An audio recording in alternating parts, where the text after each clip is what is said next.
Hi everybody and welcome to AQ's Blog and Grill. Today we're excited to have Kurtis McBride with us. Now Kurtis is one of the co-founders and the CEO of Miovision. So I'm going to grill young Kurtis here on some of the Miovision story, and so I want you to pay attention because this is really interesting. Hey Kurtis. Hi. Welcome. So what is Miovision? How did we get started? Well, if you go back far enough, I was a co-op student working in Toronto, writing some software for a transportation engineering company. U of W co-op? Yeah, U of W. Okay. Yeah, and they would occasionally on the weekends they'd be short-staffed to do these manual counts, and they'd grab all the co-op students and pull us out to do that. So you sit there for 8 hours in the baking sun In a lawn chair? with a lawn chair, a clipboard, counting the cars that went by, Yep. and. So it was kind of in one of those moments where I decided that there needed to be a better way, and went back to school. You needed a fourth-year workshop project, so that became my project, and then just kind of went from there. Wow. And I'm sorry, was this software engineering you were in? Systems design. Yeah. Systems So design. A little bit of everything. Yeah. Yeah. Very cool. Now, what was the best part about the University of Waterloo experience? For me personally, I think the co-op program was the best. Just gave you a real good practical experience. I remember taking a course in circuits, and you'd learn how to calculate resistor values to 75 decimal points, and then you'd go to my co-op job was down in California, and they just had the low and the high bucket just for cost reasons. It didn't make sense to have everyone, and they would just, I don't know, it feels like a low and it feels like a high, and so you got a real practical exposure to how things would be once you got done with school. So the co-op program at University of Waterloo is probably one of the best in the world. Yeah, I mean, based on my data point of 1, I would tend to agree. But no, I mean, we certainly still to this day hire a lot of co-op students, not only from Waterloo, but certainly a lot from Waterloo. Yeah, that was going to be the next question, because that legacy then would continue because you're feeling very positive about that experience. Now, your co-founders. Yep. Also. Both systems design in Waterloo. Yeah. And did you meet in school? Yeah, we both. One of them I went to school with the whole time, and one of them was they call off stream. But we had a tendency of trading co-op jobs when I wouldn't finish any of the work that needed to get done. I'd give my job to him, and he'd finish it for me. So okay. Yeah. Well, so what's been the key to that successful partnership then? Because Miovision, you're into your 11th year now. Yep. So how come it's still working with you guys? Yeah, I mean, I think whether it's the founders or just the people we've added to the management team, really important that you get people that work well together, but also to complement each other. Right. I have a tendency to, chase shiny balls, and so I've surrounded myself with people that ground me and keep me pointed in the right direction. Right. So yeah, I mean, just kind of finding that right balance of personalities and skill set, and we do that, and we keep adding to the team when we find people that fit. Yeah. Now, as I understand it, Miovision is doing a lot of work in Europe. So how is that working? Do you have a location there? Yeah, so we have an office in Cologne, Germany. So it's Kolsch beer is great if you ever get a chance to go over there. Okay. But yeah, we picked Cologne partly because it's a fairly, I guess as European cities go, fairly multicultural. So we were able to hire lots of different languages and business cultures and things like that. So out of that office in Germany, we sell pretty much all over northern and western Europe. So we have a guy who speaks French, Italian, kind of all over the place. So right, and I got to say, traffic patterns aside, it's pretty easy to get around Europe as opposed to North America, where you're on planes for hours and hours. You can be on a train from Cologne. And yeah, I mean, I was traveling a lot back and forth to our German office around the time that the LRT debate was happening, and I used to get a kick out of, you go over to Cologne's population, probably 800,000 people, and they have a subway network that's way more dense than even Toronto. Right. And they complain, and when the trains are 2 minutes late, they complain about the poor train service. And then I'd come back here, and we were debating whether we should put one train line into similarly sized city. So, but yeah, it's amazing. Like I'll fly over to Frankfurt, and you can take a 20-minute high-speed train to Cologne, and then once you're in Cologne, take a train wherever you want. You're a 2-minute walk from anything. So. Just amazing. Now, I know one of the things you guys are interested in is the concept of a smart city. Yep. So help us understand what a smart city could be. Yeah, so this is actually kind of I would say, a raging debate inside the industry at large in terms of, what direction is the smart city going to go. There's sort of two camps. So one camp is, single large vendor comes in, so whether it's an IBM or a Cisco comes in and basically provides a sort of a top-down version of the smart city where you buy from them and then you buy from all their partners.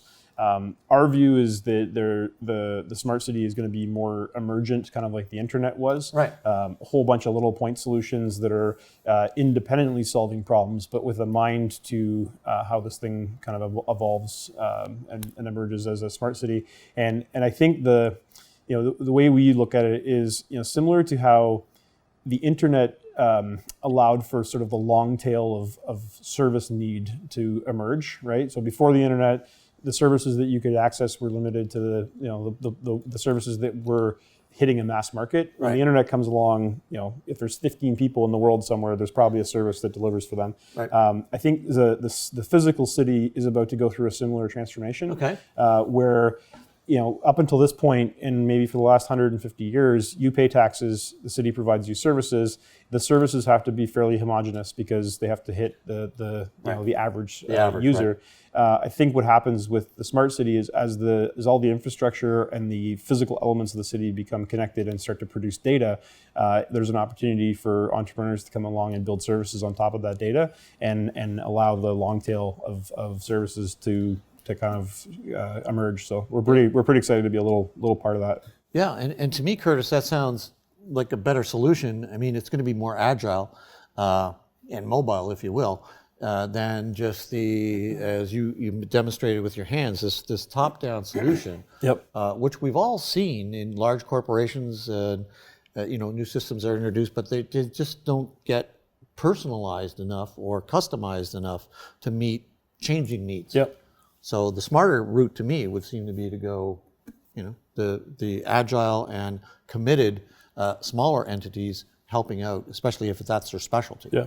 Well, it's just, I think it's human nature, and it's certainly the nature of the public sector is, doing it top down requires you to think through the entire system from the beginning and take a big risk, right? You have to make a big investment to get there, and then you're hoping when you flick the switch and turn it on that it works.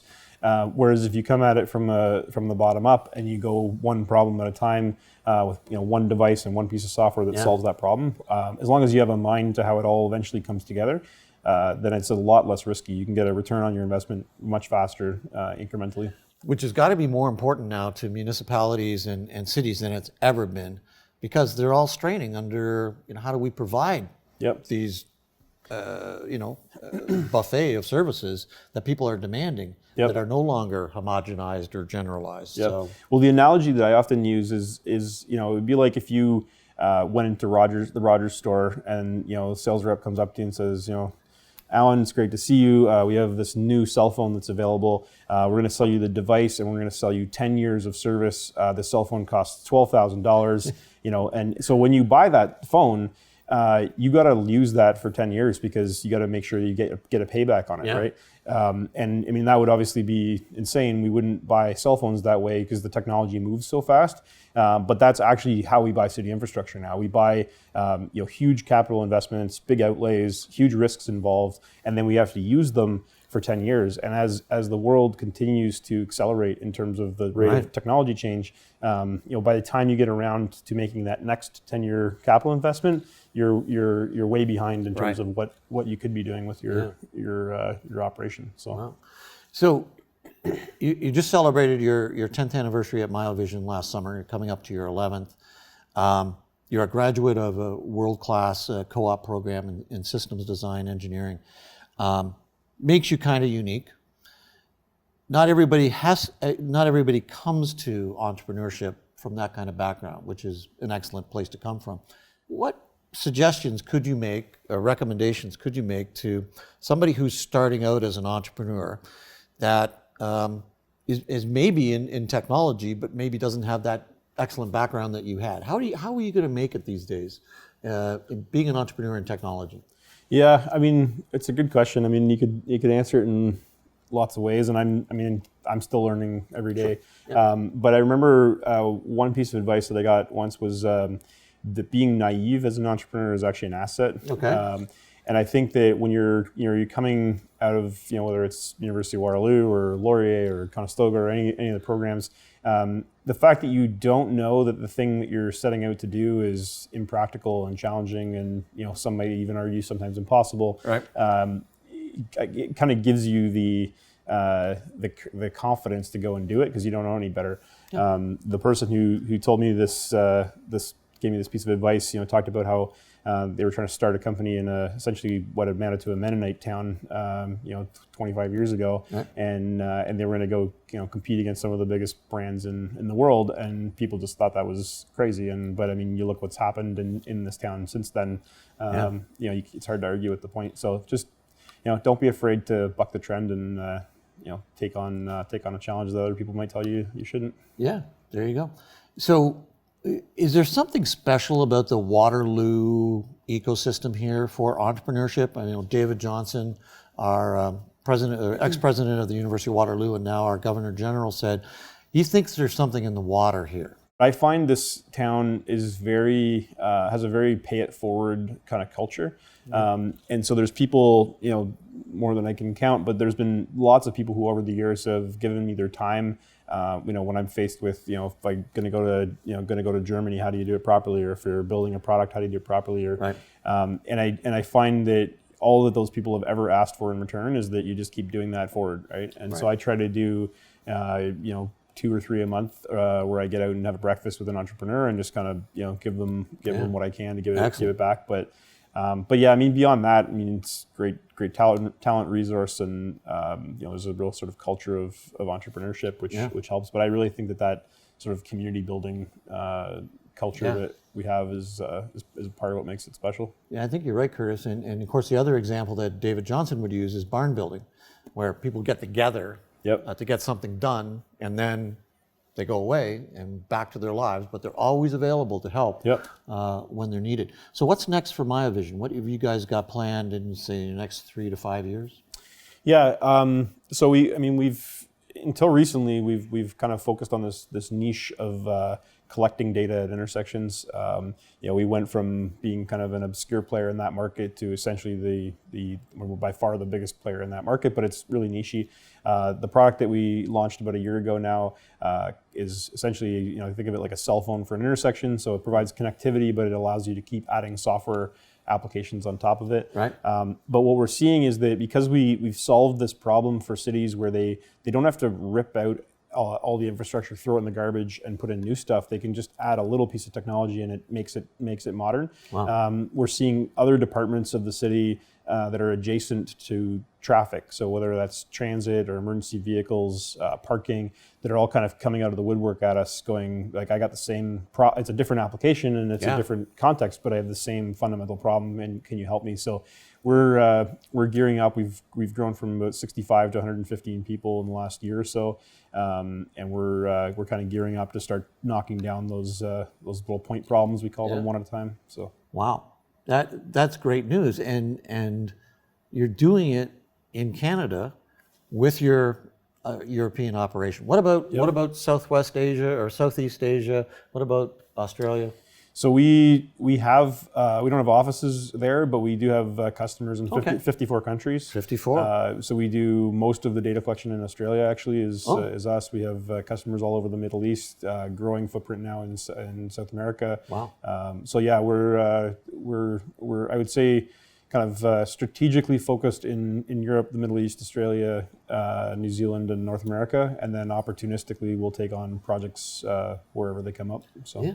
So here we go. We've got 3 students from the University of Waterloo co-op, and you are now, as an organization, globally relevant. Yep. Yeah, it turns out the traffic's a pain everywhere. Well, find a problem and solve it. And it sounds like you guys are on point to keep solving problems and keep growing. Yeah, I look at the last 10 years and getting to where we have gotten to, but it almost feels like it took 10 years to build the foundation of the house. Sure. But now that we have the foundation built, all sorts of things become possible. You can feel the culture, really starting to come to life. The velocity that we can deliver products and sell products and ship them to customers. I mean, all those things are starting to really take on a life of their own and grow. So it's pretty exciting. Fabulous. Are you having fun? having a blast. Yeah. Yeah, more fun than I've ever had. That's all you need to do. Okay. Well, thanks for joining us today. Thank you. Kurtis. And thanks for tuning in. And thanks to our guest, Kurtis McBride.